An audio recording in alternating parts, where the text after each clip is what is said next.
Tips and world চেনেলত আপোনালোকক স্বাগতম। আজি আপোনালোকক আমি তামোল খেতিৰ বিষয়ে এটা বিশেষ কথা ক'ব ওলাইছোঁ। আৰু তামোল আমি ৰোপণ কৰোঁতে কেনেকৈ ৰোপণ কৰিব লাগে আগৰ ভিডিঅ' দিয়াই আছে। গাঁতটো 1.5 ফুট 1.5 ফুট বহল গাঁত খানি তামোল পুলিবিলাক ৰোপণ কৰিব লাগে। আৰু আমাৰ নাৰ্চাৰীত আমি কিদৰে তামোল ৰুব আৰু আমি ৰোৱা পুলিবিলাক এতিয়া কেনেকুৱা হৈছে আৰু কি সাৰ দিওঁ আৰু কোনটো পৰ্যায়ত কি যতন কৰিব লাগে আজি সম্পূৰ্ণ ভিডিঅ'টো আপোনালোকক কৈ দিম লাষ্টলৈকে। আৰু আপোনালোকে লাষ্টলৈকে ভিডিঅ'টো চাব যাতে আপোনালোকে গম পাব আৰু কেনেকৈ সাৰ দিয়া যতন কেনেকৈ সেইমতে কৰিলে আপোনালোকে 5 বছৰৰ ভিতৰত ফল পাব। আৰু মেক্সিমাম 5 বছৰ মিনিমাম 4 বছৰৰ ভিতৰত আহি যায় ফল। আৰু আপোনালোকক আজি সম্পূৰ্ণ ভিডিঅ'টো লাষ্টলৈকে চাব, তেতিয়া আপোনালোকে এইবিলাক হাইব্ৰিড তামোল আমি খাচী কৰা পুলি। আৰু হাইব্ৰিড তামোলবিলাক এয়া প্ৰায় 4.5 বছৰ লাগি যায় এইবিলাক ফল। আৰু আমাৰ তাত ফুলি আছে, ফল লাগি আছে আপোনাৰ 6 ফুট 5 ফুটৰ ভিতৰতেই ফল আহি আছে। আৰু এইবিলাক কৰিমগঞ্জৰ হাইব্ৰিড তামোলো আছে শ্বিলঙীয়া। আপোনাৰ বিশেষকৈ ইয়াৰ যতনটো হৈছে যেতিয়া পুলিটো ৰুব, পুলিটো ৰোৱাৰ পাছতে আপোনালোকে পুলিটো 1.5 ফুট 1.5 ফুট বহত গাল খান্দি আপুনি কেঁচুসাৰ দিব। তেনেকৈ ৰোলে ৰোৱাৰ পাছত আপোনালোকে কি কৰিব, যেতিয়া তাৰ 6 মাহ হ'ব, 6 মাহত আপোনালোকে পুলিটো চাৰিও চাইডে এটা ৰিং কৰিব লাগিব। 6 মাহত ৰিং কৰি পেলাই সাৰ দিলে, তাৰপিছত আকৌ 1 বছৰত দিলে। তাৰপাছত আপোনালোকে 1 বছৰ একো দিব নালাগে। যেতিয়া আপোনাৰ 2 বছৰ হৈ যায়, 2 বছৰ বা 2.5 বছৰ হয় বা 3 বছৰ হয়, তেনেকুৱা সময়ত আপোনালোকে আমি এতিয়া 2.5 বছৰ হৈছে, সেই সময়ত কি কৰিব লাগে আমি এই ভিডিঅ'টোত আজি দেখাই দিম। লাষ্টলৈকে চাওক আপোনালোকে। প্ৰথমতে আমি ইয়াত চাওক আপোনালোকে মাটি লৈছোঁ, যিটো পথাৰৰ আপোনাৰ ওপৰচাম মাটিটো। পথাৰৰ আমি ওপৰচাম মাটিটো লৈছোঁ আৰু লগতে মেটেকা লৈছোঁ, যিটো পুখুৰীবিলাকত থাকে মেটেকা, শুকান মেটেকা আছে এইবিলাক।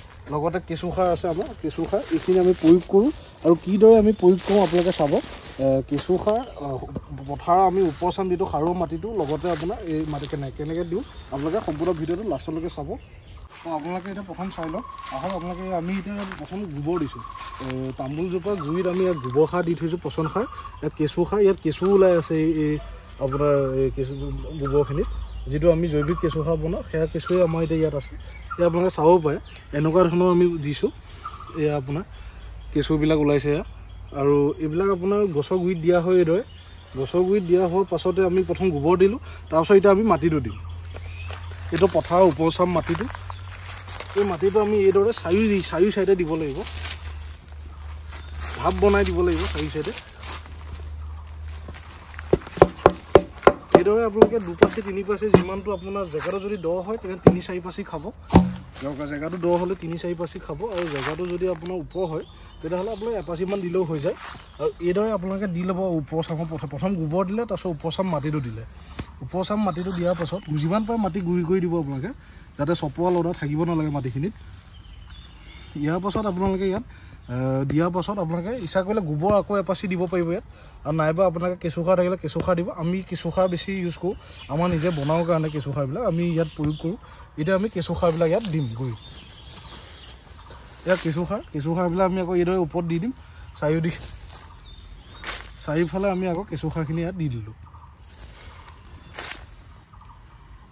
এইদৰে পুলিটো গুৰিত আমি প্ৰথম দিলোঁ শুকান গোবৰ, তাৰপিছত দিলোঁ আপোনাৰ মাটিখিনি পথাৰৰ ওপৰচাম, তাৰপিছত আমি এতিয়া কেঁচুসাৰ দিছোঁ। কিছুমানে কেঁচুসাৰ নাথাকিলে আকৌ গোবৰো দিব পাৰে।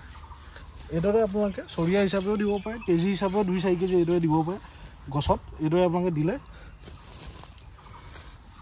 ইয়াৰ পাছত আপোনালোকে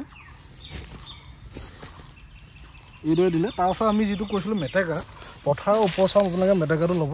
পথাৰৰ মেটেকাটো ল'ব, এইটো ইয়াৰ গুৰিৰ ওপৰত এনেকৈ জাপি দিব চাৰিওফালৰ পৰা। এইটো আটাইতকৈ ধুনীয়া পচন সাৰ হয়। আমি এইটো আপোনাৰ আমাৰ কেঁচু সাৰ বনাওঁতে আমি ইউজ কৰোঁ মেটেকাটো। গছৰ গুৰিত, তামোলৰ গুৰিত আটাইতকৈ প্ৰয়োজনীয় সাৰ এইটো যিটো মেটেকা। চাৰিওফালৰ পৰা আপোনালোকে এইদৰে দি দিব।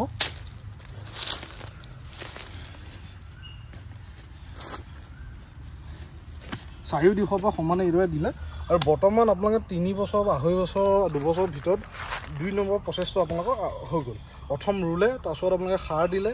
সাৰ দিয়াৰ পাছত আপোনালোকে আপোনাৰ ৰিং কৰি সাৰ দিলে 6 মাহ 1 বছৰৰ ভিতৰত। নেক্সট আপোনালোকে 2-2.5 বছৰ 3 বছৰৰ ভিতৰত আকৌ এইদৰে দিলে। তো এইটো 3 নম্বৰ প্ৰচেছ। তাৰপাছত আপোনালোকে 1-1.5 বছৰ একো কৰিবলগীয়া নাই, আপোনালোকে অপেক্ষা কৰিব। আৰু এইদৰে আপোনালোকে কামখিনি কৰক। আৰু সম্পূৰ্ণ ভিডিঅ'টো আপোনালোকে লাষ্টলৈকে চাওক। তো আপোনালোকে দেখিলে এতিয়া আমি কিদৰে সাৰবিলাক দিলোঁ। এইদৰে আপোনালোকে সাৰখিনি দিব। আৰু যিমান আপোনালোকৰ তামোলৰ বাগান আছে, তামোলৰ যতনটো এইদৰে ল'ব লাগিব। এইখিনি সাৰ পচি যাবলৈ আপোনাৰ যিটো মেটেকা তলখিনিতো কম্প'জে হৈ যায়, কম্প'জে হৈ আছে।